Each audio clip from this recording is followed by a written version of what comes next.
The sky burned red as the alien city fell into chaos. Smoke rose like black rivers. Curling through the air, screams echoed from the streets, while towers crumbled one after another. Ethan, a lone human mercenary, ran through the ruins with his pulse rifle in hand. He had not planned to be here today, but fate had dragged him into this war. Through the haze, he saw her tall, graceful, with silver-blue skin that caught the light of the fires. Her clothes were torn, but still elegant, showing she was someone. Important, even injured, she carried herself with pride. It was Lady Saranya, highborn daughter of the royal house, known for her beauty and her arrogance. She was trapped under a slab of fallen metal, her guards lying lifeless around her. Yet when Ethan ran toward her, she glared at him with sharp, violet eyes. "Stay away, human," she said, her voice full of command. "I do not need your help." Her tone was cold, like she would rather die than be touched by him. Ethan froze. For a moment, confused by her reaction, he could hear the distant hum of enemy drones approaching. The fire was getting closer, and the heat was making it hard to breathe. If he left her here, she would be dead in minutes. If he stayed, he might die with her. "I don't have time for your pride, lady," he said, without waiting for her permission. He shoved the metal aside. His muscles straining, Saranya struggled. Trying to push him away, "You dare put your hands on me," she began. But her words turned into a gasp as he pulled her free. She stumbled, pain shooting through her injured leg.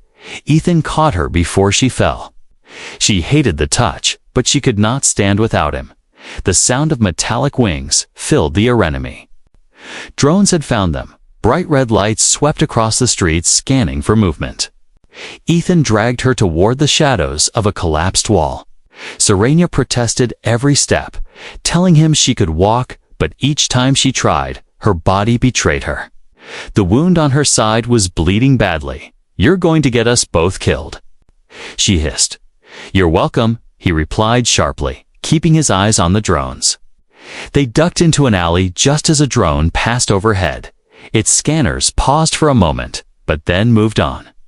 Ethan pressed his back to the wall, his heart pounding. He could feel Saranya's breath trembling against him. For all her pride, there was fear in her eyes now. Still, she turned her face away, refusing to speak. They moved again, keeping low. The city that had once been filled with glowing spires was now nothing but broken glass and ash. The enemy soldiers were not just here to conquer, they were here to destroy.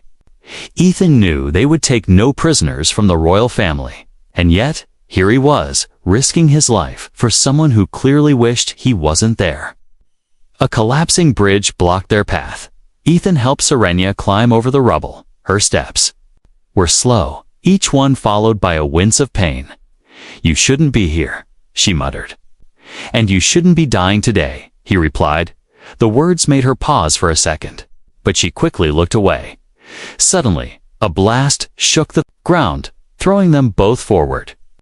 Ethan shielded her from falling debris, feeling the sting of shrapnel on his back.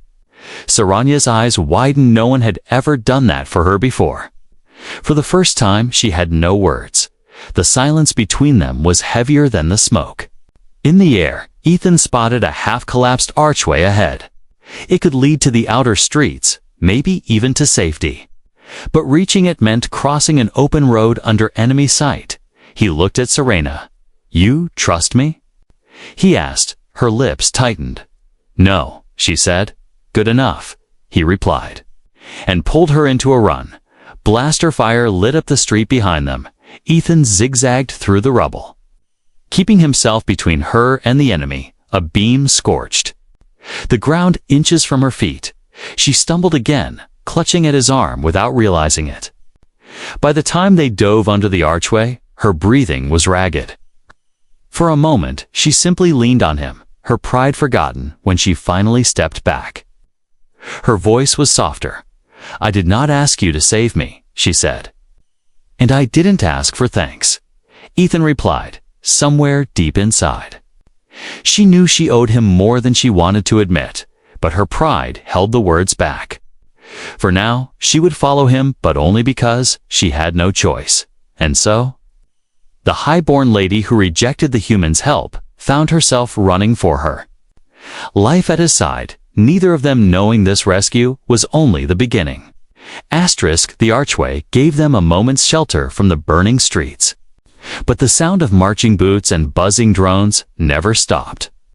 Ethan peered around the corner, scanning the alleyways ahead. Serenia stood behind him. Her chin raised as if she wasn't afraid, but her fingers trembled where they gripped her. "Gown, we need to move before they block every exit," Ethan said, her lips pressed into a thin line. "I am not used to being ordered by a human," she replied. "Well, get used to it if you want to live." He shot back for a heartbeat. Her eyes flared with anger, but then she said nothing.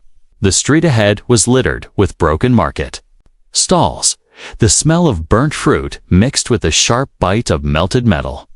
Ethan led the way, stepping carefully over shattered glass. Serenia limped behind him, her movements slow, every few steps. He glanced back to check on her. He had seen soldiers give up their lives for people they hated. But this felt different, for some reason. Keeping her alive mattered more than he expected.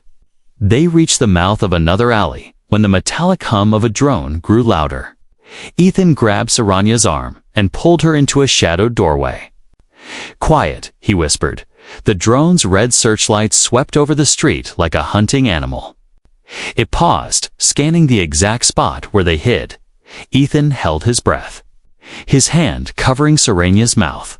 Her violet eyes widened at the contact, but she didn't push him away. The light passed, and the hum faded. Only then did he let go. She stepped back quickly, her pride returning like a shield. "Do not touch me again," she said. Ethan gave her a flat look. "Next time, I'll let them find you." The path to safety was blocked by a collapsed bridge. On the other side, the city's outer districts were still standing, if they could reach them. They might escape the patrols, but to get there, they needed to cross the river that cut through the city center. Most of the bridges had already been destroyed. The only option was a narrow maintenance catwalk beneath the main road. Ethan guided her toward the riverbank. The ground shook with distant artillery fire. In the glow of the burning skyline, the water looked black and endless. The catwalk was little more than a thin strip of metal with no railing. Serenia stopped. "You expect me to walk across that?" she asked. "You want to stay here instead?" Ethan replied. She took a breath and stepped forward, her jaw tight, halfway across. The wind picked up. The catwalk swayed under their weight. Serenia's foot slipped, and she almost fell into the dark water. Ethan caught her wrist instantly. Pulling her against him, her heart pounded so loudly she could hear it in her ears. For a moment, she looked up at him, and the hatred in her eyes faded into something uncertain. "Don't look down," he murmured. She nodded without speaking. They reached the far side just as the sound of engines roared overhead. A low-flying enemy skimmer scanned the river, its light slicing through the darkness. Ethan pulled Serenia into the shadows under a broken pier. The skimmer slowed, its searchlights creeping across the bank. Ethan drew his rifle, ready to fire if they were spotted. Serenia's hand brushed his, not in defiance this time, but in silent readiness. The skimmer passed without stopping, disappearing into the smoke-filled sky. They continued through the ruins, but every street seemed more dangerous than the last. A squad of enemy soldiers appeared ahead, dragging prisoners with their hands bound. Serenia stiffened when she saw the prisoners, her people. Dressed in the Royal Guard's colors, one of the soldiers shot a man in the back when he stumbled. Ethan pulled her into an alley before she could step forward. "They're my people," she hissed.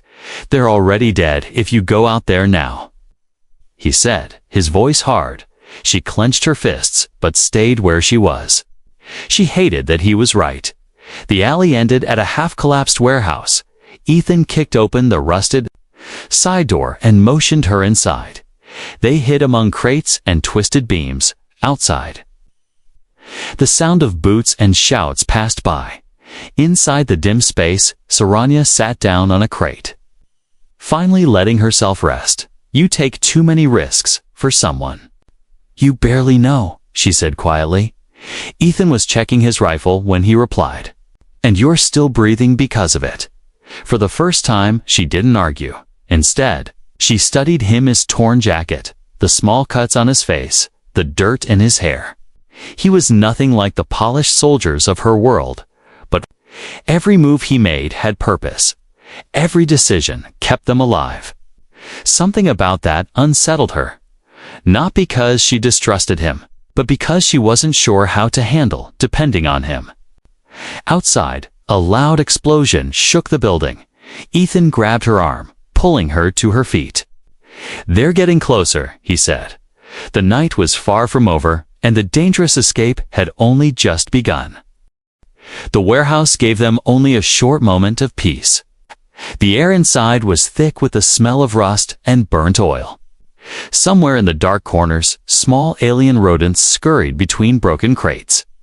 Ethan's ears stayed sharp, listening for the sound of boots or the buzz of drones. Saranya sat on an old crate, her injured leg stretched out, her gown torn at the knee. She was silent, but her eyes never stopped scanning the shadows. Even in this ruined place, her royal pride did not fade. You're bleeding again, Ethan said. Kneeling in front of her, I will manage, she replied, her voice cold. No, you won't, he said, pulling a small human medkit from his belt. She frowned at the strange tools inside: small silver scissors, white rolls of cloth, and a small injector with glowing blue liquid. This is human medicine? She asked, suspicious. Better than dying, he said simply. He reached for her leg, but she jerked it back. You have no right to touch me, she said. I have every right if it keeps you alive, he replied sharply. For a moment, they locked eyes. The sound of explosions outside reminded her that this was not the time for arguments. Slowly, she allowed him to work. He cleaned the wound, wrapped it tightly, and used the injector to stop the bleeding. The blue glow faded into her skin, and the pain eased. She stared at him in quiet surprise. Human medicine works fast, she admitted. Ethan gave a small shrug. Fast enough. Outside, the night deepened. The sky glowed with the fires of the city. The sound of enemy patrols was growing faint. Here perhaps they had moved to another sector. Ethan knew this was their best chance to rest. But he also knew they couldn't stay for long. This place will be searched eventually, he said. We move before dawn. Saranya tilted her head. You speak like a soldier, she said. I'm not a soldier, he replied. Then why risk yourself for me? She asked. Ethan paused for a moment before answering. Because I was there, and you needed help. Her expression was unreadable, but something in her eyes softened. They made a small fire in a metal drum to keep warm. Ethan shared a packet of human field rations. She tasted the dry biscuit and wrinkled her nose. This is what humans eat, she asked. Not when we have a choice, he said, despite herself. She ate more than she expected. Her hunger was stronger than her pride tonight. A sudden noise from outside made Ethan's head snap up. He quickly doused the fire and moved to the doorway, peering through the cracks. He saw a patrol of 3 enemy scouts moving down the street. Their strange armor glowed faintly in the dark. Saranya joined him quietly. They are scouts from the 5th Legion, she whispered. They take prisoners alive. For a while, her voice hinted at something dark. Ethan's grip on his rifle tightened. They stayed silent until the scouts passed. Ethan exhaled slowly. That was too close, he said.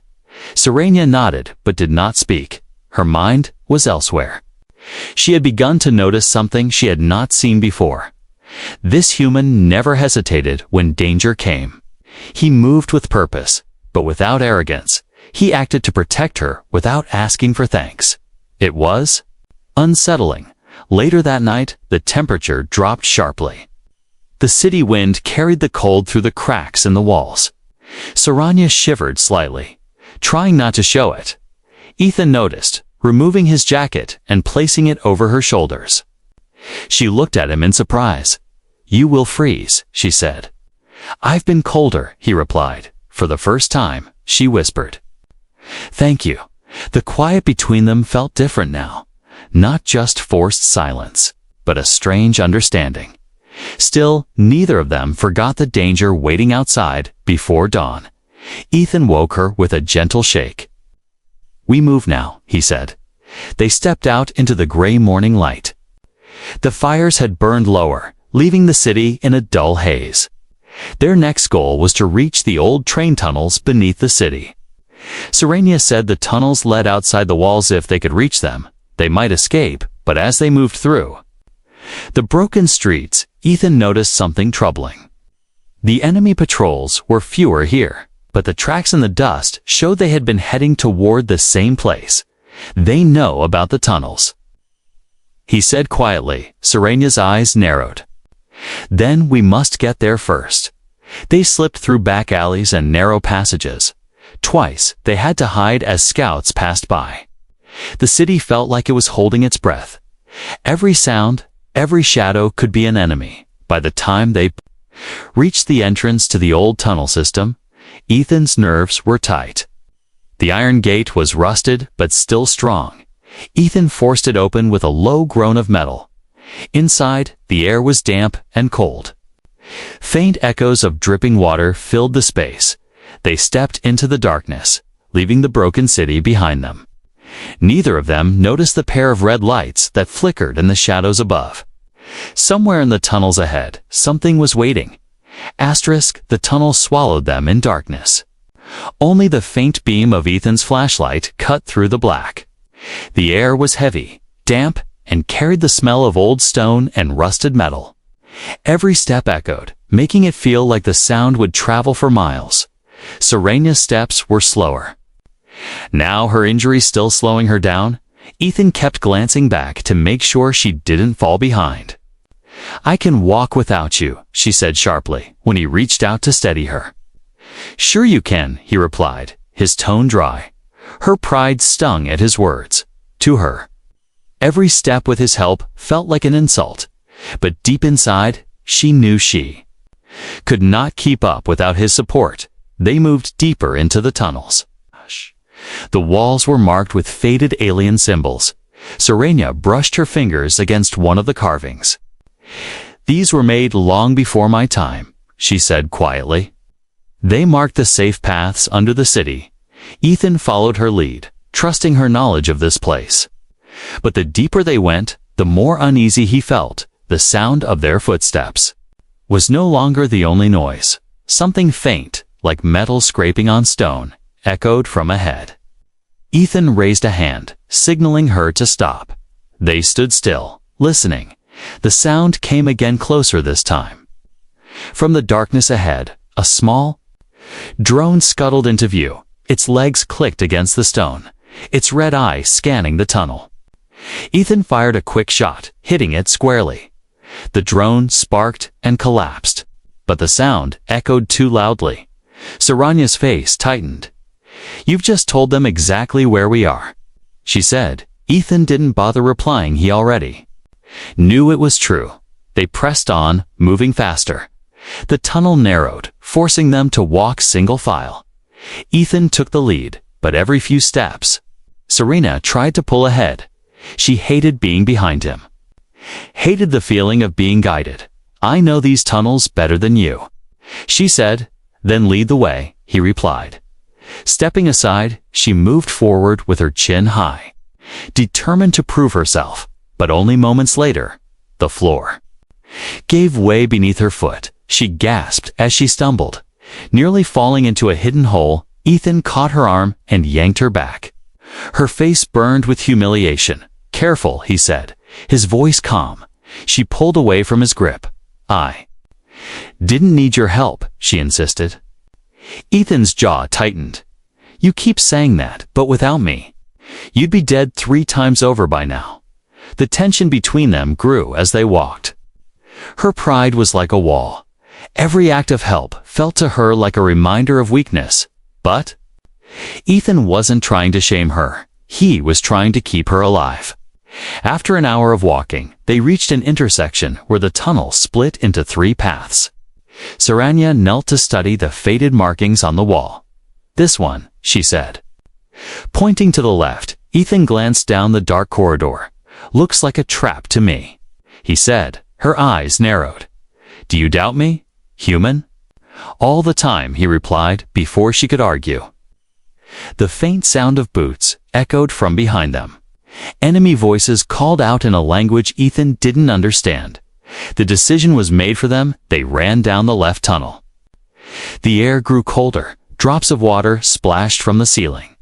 Their footsteps splashed through shallow puddles. The sound of pursuit grew louder. They reached a large chamber lit by pale green crystals in the walls. The beauty of the glowing stone would have stopped them in another moment, but they had no time to admire it.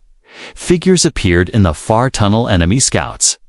Their weapons raised, Ethan shoved Saranya behind a pillar as blaster fire lit the chamber.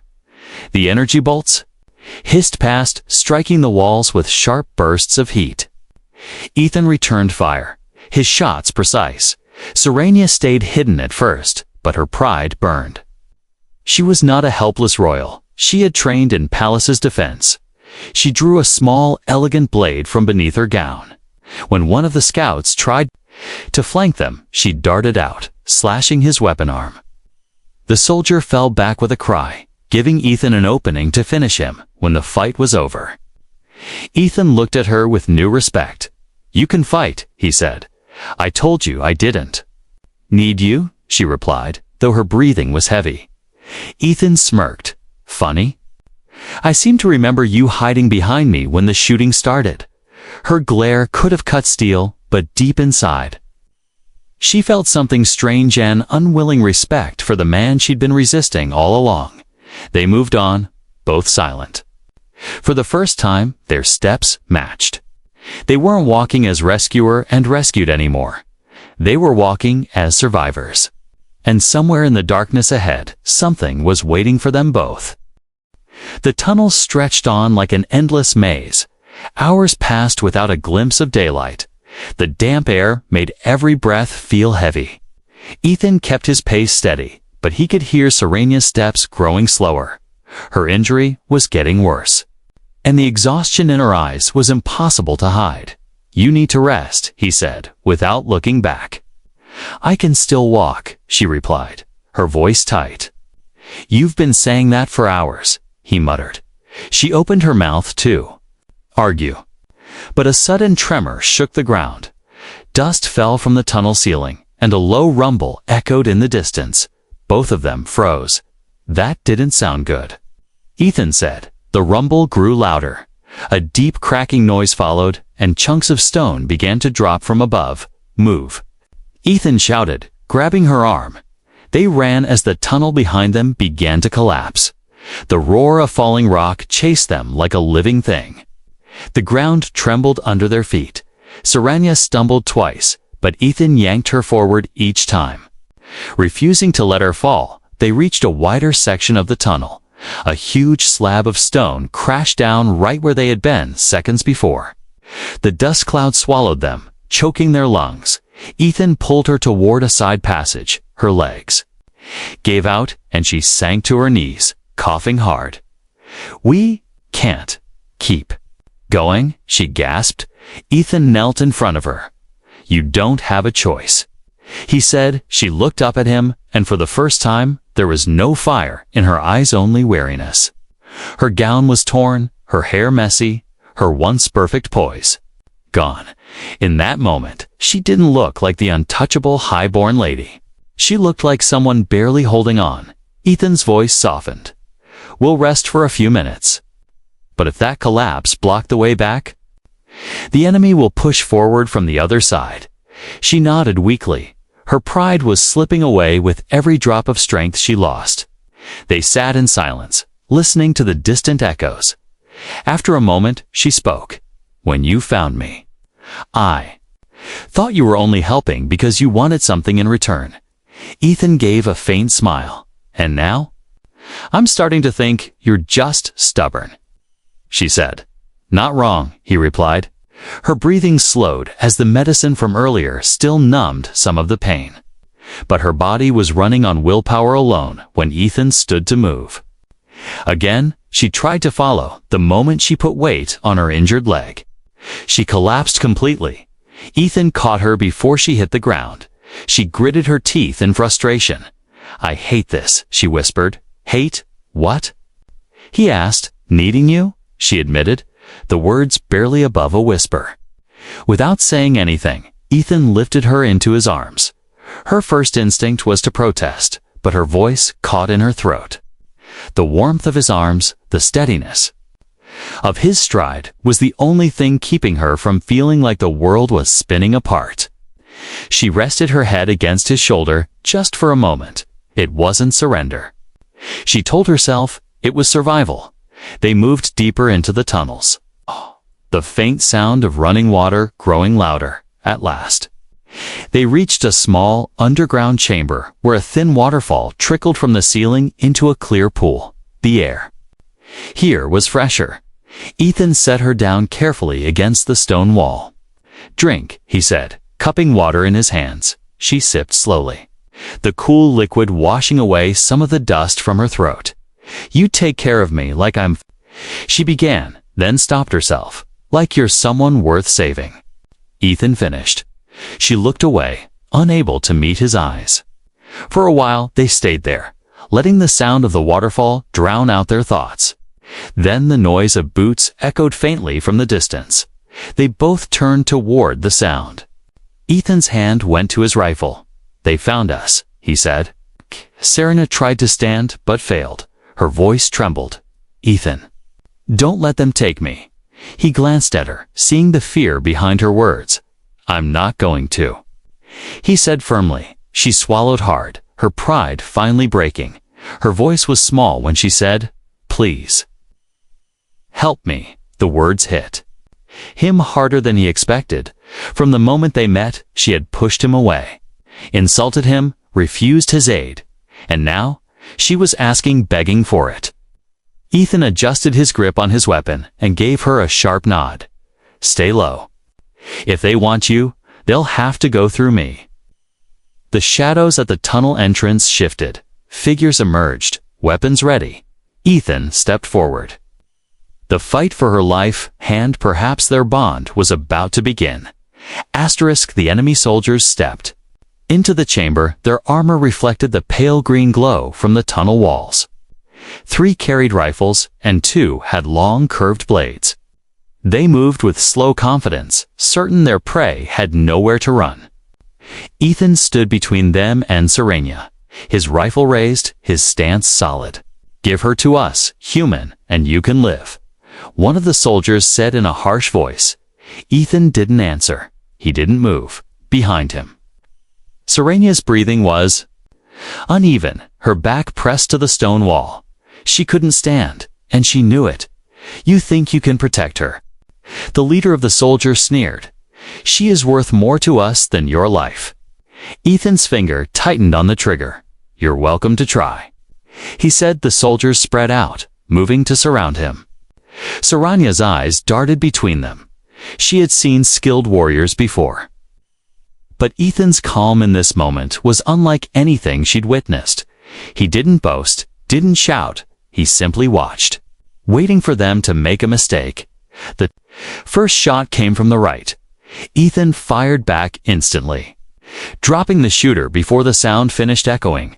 The others rushed forward. One with a blade closed the distance fast. Ethan ducked the strike and slammed his shoulder into the man's chest, knocking him backward. The second rifleman fired, but the blast struck stone as Ethan moved sideways. Pulling the trigger twice, the soldier fell, but the leader came at him with brutal strength. Their weapons clashed. The sound of metal on metal rang in the chamber. Ethan's breath grew heavy. Serena's heart pounded. She could see one of the surviving soldiers creeping toward her from the side. Her hand searched for her blade, but her leg refused to let her stand. Ethan, she cried. He turned just in time to see the attacker reaching for her. With a sharp move, he kicked the leader back and sprinted toward her. His rifle barked once, and the soldier collapsed inches from her. She stared at him, her pride stripped away. "I can't do this," she whispered. Her voice shook. "I need you." It was the first time she had said it without anger, without resistance. The last soldier saw his chance and charged at Ethan. Ethan caught the man's wrist, twisting until the weapon fell. Then he drove his knee into the man's chest, sending him sprawling. The fight was over. 5 enemies down. The chamber was silent, except for the sound of dripping water and Serenia's quick breaths. Ethan lowered his rifle and turned to her. "You okay?" he asked. She nodded, though her eyes still carried fear. He stepped closer, kneeling in front of her. "You asked for my help," he said quietly. She met his gaze. "Yes," she admitted. "And I'll keep helping you, no matter what it takes," he told her. For a long moment, they didn't look away from each other. Ethan searched the soldier's gear for supplies. He found water, energy packs, and a small map. Serenia watched him work, her mind unsettled. Every lesson she'd been taught about humans told her they were selfish, dangerous, untrustworthy, and yet here was one who had risked his life again and again for her without asking for anything. When he returned, he handed her a water pack. "Drink. We need to keep moving soon." She took it without argument. The taste was sharp, but clean. Her voice was softer now. "You could have left me," she said. "I could have," Ethan replied. "Why didn't you?" He gave a faint smile. "Because I made a choice the moment I saw you under that rubble." For the first time, she didn't try to answer with pride or defiance. Instead, she simply said, "Then I'm glad you chose me." The air in the tunnels grew colder as they continued. Ethan walked slightly ahead, scanning every shadow. Serenia followed as best she could, leaning on the wall when needed. Now, when she stumbled, she didn't pull away when he helped her. She had stopped pretending she could do it all alone. After another hour, they reached a set of old stone steps. Faint light filtered down from above. Ethan stopped, raising a hand for silence. Voices drifted from the surface of soldiers still searching the area. They would have to be careful, but the sight of daylight was enough to bring a spark of hope to both of them. Serenia's voice was low as she spoke. "Ethan, whatever happens out there, stay with me." He glanced back. "Always," he said. And with that, they began the climb toward the surface, neither of them knowing that the real test of survival and trust was still ahead. The stone steps were old and uneven, every few feet. Sunlight spilled in through cracks above. The air grew warmer as they climbed. Ethan kept his rifle ready, his eyes scanning every corner. Serenia followed close behind, her injured leg making the climb slow. At the top of the stairs, they reached a broken metal gate. Beyond it lay a wide courtyard covered in rubble. The smell of smoke was thick, and scattered among the ruins were the bodies of enemy soldiers, some fresh, some long dead. It was clear this place had been fought over many times. "We're close to the outer walls," Serenia said. Her voice carried both relief and caution. Ethan crouched and motioned for her to stay low. They crossed the courtyard using fallen pillars for cover. Every sound made her tense, shifting rocks, the faint hum of engines far away. Then voices. Ethan raised his fist, signaling her to stop. From behind a pile of debris, they saw a group of alien guards in royal armor. For the first time since the attack, Serenia's face lit up. "They are my people," she whispered. But Ethan didn't move yet. Something felt wrong. The guards were tense, scanning the area, weapons drawn. And when one of them spotted Serenia, their expressions were not relief. They looked surprised and maybe even suspicious. The leader of the guards stepped forward. "Lady Serenia," he said loudly. "You are alive." She stepped out from behind the cover. "Yes, thanks to this human," she said, gesturing toward Ethan. The guard's eyes shifted to him, their expressions hardened. "Release her to us, human."